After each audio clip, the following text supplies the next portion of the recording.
Hi, welcome. We're here live today. I'm Susan McConnell, your LinkedIn for the Reserve Champion. Thanks for joining me. I host this conversation every Tuesday at 12 with different business owners on topics that I find will light up their network and help them improve and be dangerously better than they were the day before so that you guys can be fabulous today.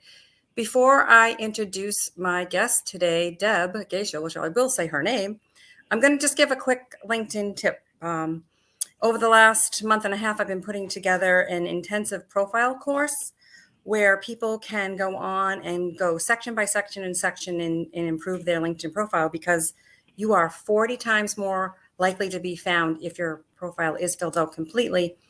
And if you also do it in a way that attracts clients, you're one step ahead of 90% of the people on LinkedIn. So my tip for today is fill out your profile and be found. My guest is Deb. She is the CEO and creative director of Message Artist Creative Group, a content marketing agency offering branding, strategy, content marketing solutions, both digital and print, for small and mid-sized businesses and non-profits. So welcome, Deb. I'm so glad to have you here today. Thank you, Susan. I am glad to be here as well. It's just fun. I'm looking forward to the conversation. Yes, this is fun. Me and all my new little toys I was telling you about.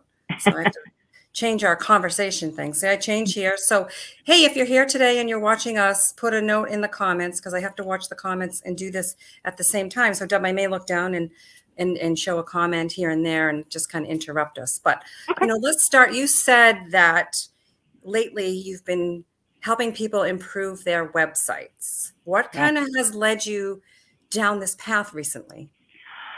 Well, I've worked on websites, honestly, one way or the other since 2000. So I've been doing it for a while. And, back when websites were in their infancy. But what I found is when I, went on my own, websites were really where a lot of people struggled. And I think with what has occurred in the business world in the last couple of years, obviously, with the pandemic, a lot of people found the weak places in their marketing, as well as, of course, adding new services, new products, pivoting in some way to survive what was happening. So what they found was then their websites needed work. They had to address certain things. They either weren't talking to the right people anymore, or like I said, they just added new services, and they really had to convey a different message, a different story. So I have been probably, I'd say, around halfway through last year is when I saw website projects picking up quite a bit with my clients. So I have been steadily going along with the new websites for a lot of different clients. That's awesome. So why is it important for a small and a mid-sized business to, improve their website? Why isn't a one page or a Facebook page enough? Really good question. One of my favorite topics Yes, to expound about. In a nutshell, I mean, there's a lot of different ways to approach that question or answer that question, but let's start with the Facebook, business page as your solution. It's not. First of all, more and more people are either abandoning Facebook or they're just not joining. So, the younger generation, they're just not even getting on Facebook, or if they are on Facebook, it's literally to stay in touch with their family or something. They're not engaging the same way that, say people of my generation are on Facebook, which means you lose audience, right? So if somebody doesn't have a Facebook account or they're not on Facebook daily, they're not ever going to see your site at all. And the other thing about that is with the way the algorithms have changed, unless you're paying for exposure on Facebook, nobody's going to see your organic posts from your business page. So that's something to think about. I agree. Yeah, it just flat out, it doesn't work. When you look at a website, and I won't knock, a one pager if you're getting out the door. And, I always say, I'm like, do what you've got to do to get out the door and get your business moving and begin to generate the revenue you need so you can have a marketing budget. But SEO, which is search engine optimization, and, gives you a heads up or leg up on getting found organically through, just browser searching.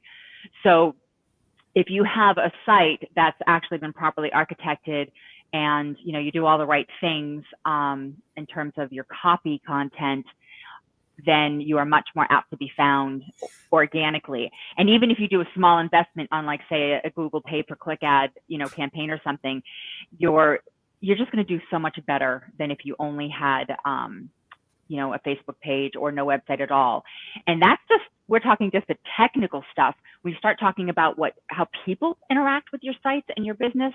That's a whole other ball game, because most people, even if you had a brick and mortar, they're going to your site first. If they're not familiar with you, they want to see what you're about. They want to see what kind of products or services you offer, how you offer them. They're going to make a determination of whether you're worth going into the store or buying whatever it is or booking, So the Great. site is your first step into that. It's the handshake, right? It's the handshake as you start the relationship. So. Yeah. So I'm going to back you up. You said something very interesting. What is a not properly architected site? Did I come up with that one? Yes. So this is one of the things that, I'll do a little pat on my back there. When I started in the copy content, again, on my own versus working for, other corporations, I am kind of a stickler for bringing the strategy to the process. So, I really help guide clients through, and I really feel like a good a web copy content person should do that, because you're looking at what are the pages you need, how they interact with each other, because your website, there's so many different metaphors I can use, but essentially think of it as a roadmap, right? Or your homepage is the Macy's window. What's going to catch your eye to make you go in? If the site is architected the right way, then your calls to action can help guide that visitor through the site the way you want them or the way you need them to go. So, you've got your homepage set up. There's always, the main objectives and there's secondary objectives, and every page has a call to action. And if it's done strategically, architected out the right way, then it's going to serve you a lot better in getting people to go and do what it is that you need and want them to do. Yeah. And that's complicated, because talking to someone who's tried to do some of this stuff on my own DIY, oh my word, like that whole getting people to go where you want them to go, adding in a way for people to pay that don't even go there with me, adding in going to somewhere else to signing up for this and things like that, you can really screw this up, and then it makes you not look well in people's eyes. And that's kind of that's your reputation, right? That's that impression. And it still holds true. You have, I don't even know if you have full seconds, I think top is 3 seconds to capture somebody's attention and engagement when they come to your site. Ooh, really I'm going to quote Barry Bronstein on that. You have less than a second visually and less than 3 seconds. There you go. Once they see something visually that they're attracted to, you have less than 3 seconds for them to scan and see if there's anything they need to go further with. So it's so quick. It's so fast. And, one of the things that I've had, there's so many different topics to cover here, but part of that, again, is knowing, what the objective of your site is. What do you need people to do? And the only way you get there is if you are actually answering the question that visitor has, which is always, what's in it for me, right? They may not be thinking as callously as that may sound, but we all do it, right? What's in it for me to stay here? Like, what's worth my time? What's worth my money? What's worth my giving you my email address? So there's all of these things, and you've got to basically resonate with them immediately. Yeah, no, that's very true, because if you don't get them to do what you want them to do, your website's pretty much ineffective. Yeah, absolutely. So here's another challenge that I see a lot, because obviously I'm a biz dev hunter type person. So I'm always looking at a lot of people's websites, and I'm obviously looking people up, and that's the biggest thing. People will look you up and check you out before they meet with you. And you said that's true for your LinkedIn, because if you Google someone, your LinkedIn profile is going to come up first, and then your website comes up, or vice versa. It's either one or two when you're Googled. It's absolutely true. And I do it myself, and especially when I have, what I call the cold calls, right? So someone's either been referred by somebody they know, or they found me on, and they're just inquiring on my site, or they book, because I have my scheduling link on my website. So if they book an appointment with me and they answer the question, first thing I do, I want to know their website, and I go to their LinkedIn, and I want to see, are they aligned or are they not? Because if they're not, what's wrong? Like which piece is missing, content that needs to be there. And, part of what we do is when we work with clients, we look at their social media profiles, whichever platform they happen to be on, and LinkedIn is a big one. And I always recommend, even with my clients who are like, I'm not doing business on social media, I want nothing to do with social media, I was like, fine, you need a LinkedIn profile, because Right. it adds this legitimacy and professionalism to it. It's your online, it's not just, but you know what I mean? It's your online resume. Like, it's the modern version of, here's who I am, here's what I do. And I like to, and I'm sure you too, you don't want it to be just a dry resume. That doesn't serve anybody, but like, it has to be in alignment. If you are a business owner, it's got to be in alignment with what you're doing with your company. Like, you're the front face.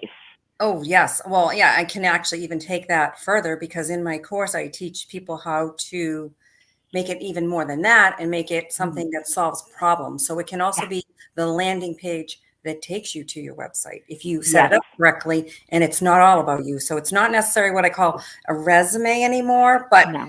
it has to be part, like you said, it has to like coordinate with who you are and what you do. I think of it as like the modern day calling card, right? The business calling card, which predates the business card, but that's really what it is.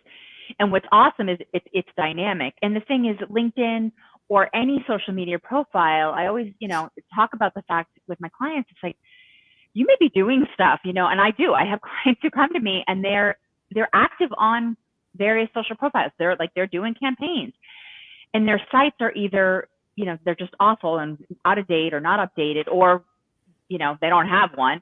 And I'm kind of like, what are you doing? Because the whole entire point is to get them to your site. Like, that's the store, right? And so it's like, you need to get them there. And so, yeah, a lot of strategy goes into your website and how anything else is going to be pointing to your website, from, the social media platforms to Google My Business, all across the board. Right. So it all needs to align. That's what you're saying. Yeah. So if your website's not up to date and refreshed, and that's what I was actually referring to a little bit, when we first started talking about it, it's like, I look up, I don't mean to stereotype by category, but there has to be, a lot of what I say, even like lawyers, because they obviously have restrictions, CPAs, they have restrictions, but yet their sites are so bland. And so, keyword missing, even though they have a lot of stuff in writing in there that confuses me and everyone else. Yes. And it doesn't have to be that way. That's the thing. It really doesn't have to be that way. I just had a client in the last 6 months who is a financial advisor. He's an independent financial planner. And yeah, there are restrictions. Yes, we had to submit the site through for compliance and everything else. But his site, I am so proud of the work we did on that site, because he has a site that is not like every other financial planner's. It's interesting. It reflects him. It reflects how he likes to do business. Right. And as he says, he goes, if someone doesn't like seeing, because he's a very much an arty guy, and we used art, like he has friends who are artists, and we used the artwork on the site. And he goes, and if that turns somebody off, he goes, then that tells me right there they're not my client, so I'm not worried about it. Right? Yeah, and we had Richard just chime in. I met with Richard yesterday, and I'm meeting with him again on Friday. And Richard, what did I say? It's true for you as a person and who you are, your branding, your social media. Do you, and you'll attract who you need to attract. Financial planners are perfect, because they all have different personalities, and that's the one way they're going to attract other people, is to be themselves. No, absolutely. And I honestly say that for across the board. I mean, that's branding. That's a huge part of the brand, and one of the things I always say, like, it's my mantra, I've the quote from Frank Lloyd Wright, form follows function. That's how I approach websites. That's how I approach branding. It's sort of like, what's the core messaging? What's the reason, the whys, all of the behind the scenes before you even get out there to develop a visual identity and a website that's going to reflect all of the above, right? Yeah. Yeah. Yeah, it's so very Yeah. true. And like I said, and if it's not all aligned, then Right. there's the like a it's like a link in the chain that's missing. So Yeah. when it's time to update, refresh, one, how often should somebody be doing this? And then Ooh. go to Yeah. where you actually start. Yeah. Um, good question. So, how often is really pretty dependent on, I think, your business and how often it changes. It's one of the biggest reasons to have a blog, because that, from a SEO standpoint, keeps your site refreshed, right? So there's new content on it. So the site appears to be active and thriving and a resource. Um, I tend to say you need to be looking at it, though, with a strategic eye at least every couple years, right? 2 to 3 years, it's time to be like, all right, is everything actually still accurate on the site? What's changed? What's new? Do we have new team members? Did we lose people? Like, really, you got to be looking at this stuff, a full assessment every 2 to 3 years. If you are a larger organization where you do have team members up, like that's sort of an HR function, right? Like you got to make sure things are accurate, but that's the big thing. What's accurate or not on the site? And if things have changed enough that it's time for a refresh, an upgrade, then you really need to do an assessment. What needs to shift? Does everything to shift? Is it just one or two pages? And that's sometimes where it's really helpful to get a little objectivity from somebody on the outside to have that conversation about what's going on in the business now. Is that what your site's telling me? Because sometimes what I find is the internal team sometimes can't see it. They're never going to diss their own site, but like you said, sometimes it's good to get an outside voice to take a peek and say, maybe you should update this, maybe you should update that. And yeah, it's yeah. So that's where we start. We do this assessment, and then, well, who does the website projects? Is it the person that did it before? I mean, so what I've known from in the past is like sometimes the person that did your website before is either gone, not in business anymore, or they don't work on the same, platforms. And I know websites are created on different. Yes. Those are all really good questions. And those are the kinds of things that I think when, part of that assessment, sort of where are we, what are our resources? If the person who did your site the first time around was somebody that you loved the process, reach out. Honestly, you should have a maintenance agreement with them anyway. So your site, back end is getting taken care of. That's a big problem. I've had a lot of clients where they didn't do the maintenance agreement and they didn't keep in touch with that person. So that person didn't say, I'm leaving, let me refer someone else. So all of a sudden they need to do some changes on their site and they don't have a resource. Or worse yet, security issues are popping up or because they haven't maintained, the site. But if, providing kind of get that answer, and maybe you have to find some new resources, then that's where you start asking the questions. It's like, what do we need to change? How much are we going to change? Are we only changing copy content? Do we need design changes? Do we need both in the whole site or only parts of the site? So like you start having the conversation internally, and then you're going to start reaching out. And the best way to do that is ask for referrals. Ask other people in your industry, who did your site? Who can you recommend? Because that personal referral is really helpful. Or, you could do a Google search for Messenger Artist Creative Group and find us. Absolutely, which you should do. Yeah. But the thing what I find interesting, and I do have a lot of collaborative partnerships with web designers for the express reason that people, when they understand it's time to refresh their site or build a new site, whatever it is, they never think to go to the content person first. They go immediately to the web designer because, that's just where the brain goes. And the web designer says, who's doing your content? And they're like, oh, you don't do that. The web designer goes, no. So let's go back to that one. So what's your difference between a web designer or a developer? Or are they the same? They are not the same. Sometimes they are, but they're frequently not.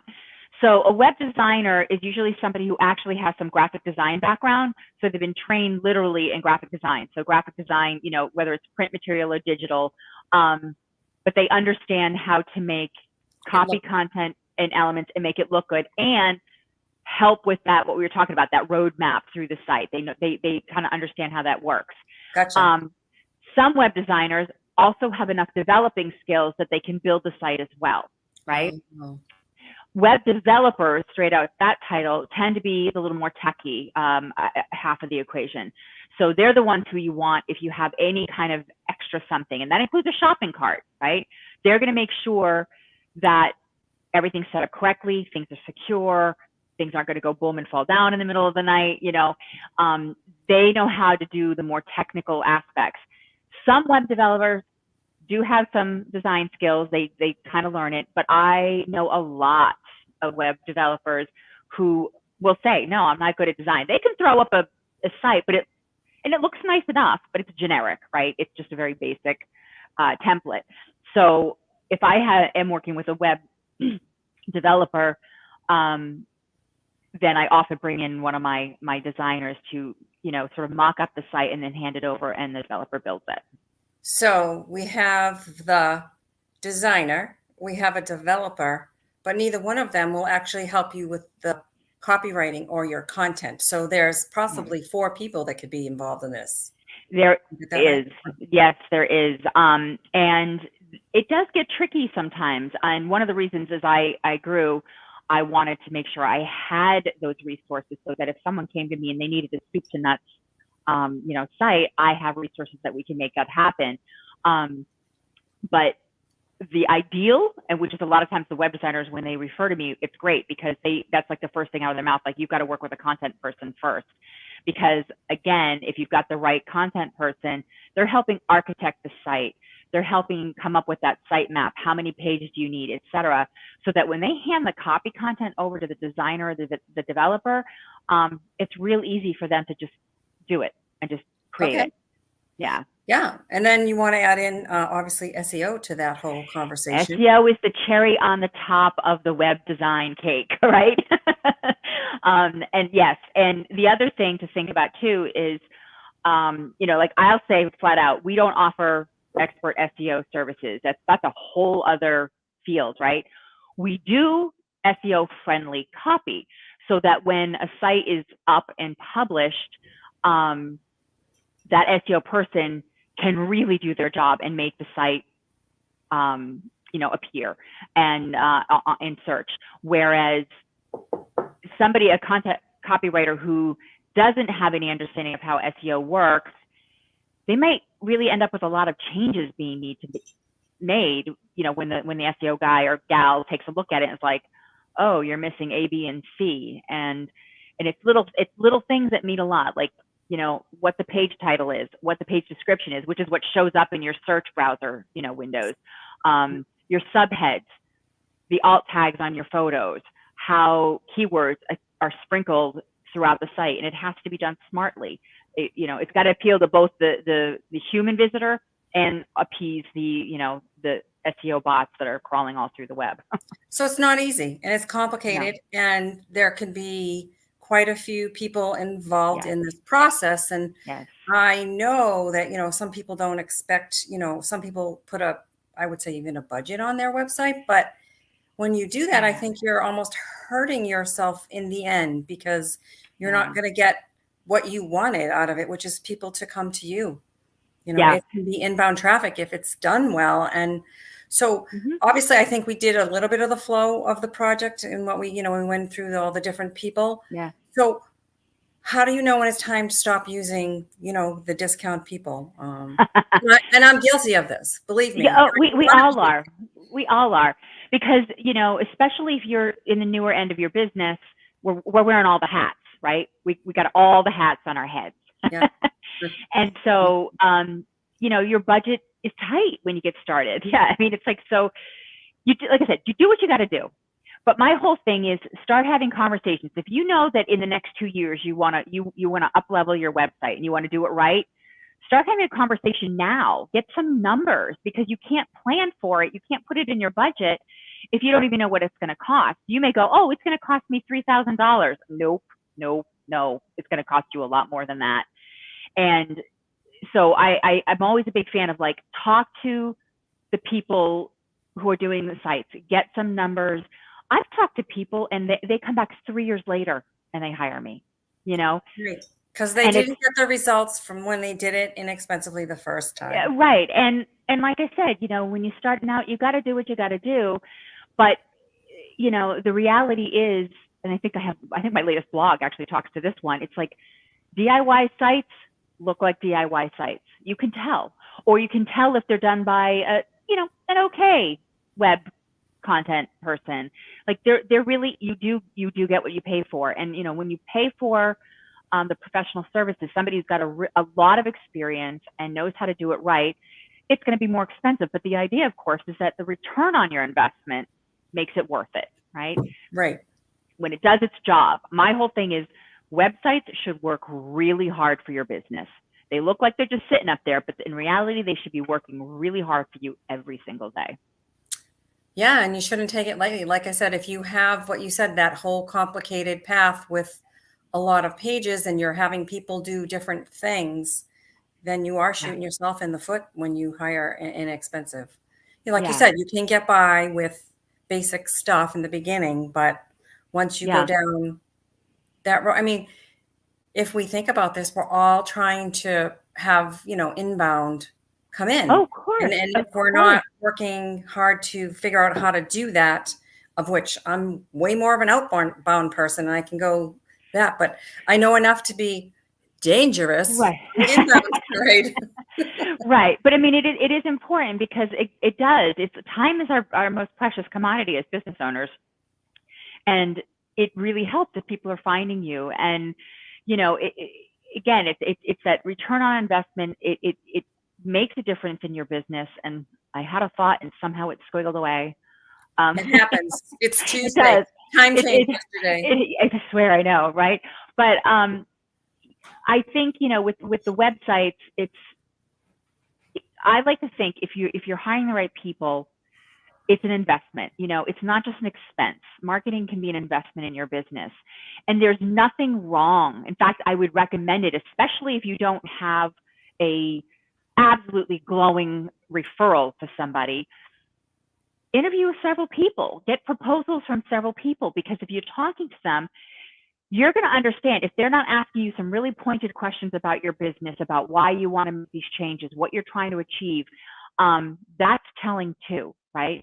Because I've worked with copywriters who I don't know how to, like, I feel like they're up here on the surface of the water, right? And me, right. I want to dive deep. I want to be like, what's underneath everything? How can we make sure that what you see is actually what you want people seeing and understanding? You know, and the biggest issue with the do-it-yourself model, and even myself as a you know, I write websites. My team writes websites. I don't want to do my own website, right? Because you can't.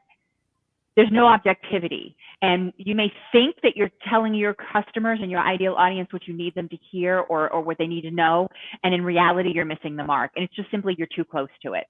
You're so in the weeds, or it's something that's such natural knowledge to you that you forget that everyone else doesn't have that same understanding. So it's a really good idea. Talk to several different people, get different proposals, find out what it's going to cost. Is it a fit?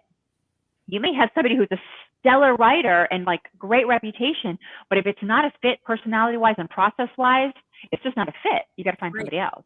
Right. You know. Always back to that, do you, and you attract who you're supposed to attract, and then the relationship works for everybody's benefit. Absolutely. So this has been such a great conversation, Deb. Thanks, Susan. And we had a few people chime in, so that's awesome as well. And I host this conversation every Tuesday at noon. So if you want to be on Dangerous Conversations, send me a message, because we want to help everybody in my network succeed and be fabulous and have their websites done by Deb. So Deb, how do we get in touch with you if we need to get in touch with you? I All can right. put your email in. And obviously, I have a LinkedIn profile, so it's up Good there. girl. But Yay. yeah, messageartist.com is the website, and you can send an email through there. Or if you are, want to ask some questions and explore, what it would take to to refresh your website, my calendar link's right on my contact page, so you can just book some time with me, and it's easy peasy. Like I said, I'm always about answering questions, helping people understand the process of what's involved, and then that way you can make an educated decision, a strategic decision when it's the right time. Well, Tom, who doesn't know that he's my guest again next week, said great job. Oh, wait, let's show you this one. Great job. There you go. Awesome. Thanks, Tom. So we're going to sign off here. This has been great. It's so interesting to learn all of the different components that can go into a website. And if you're missing components, you're missing out.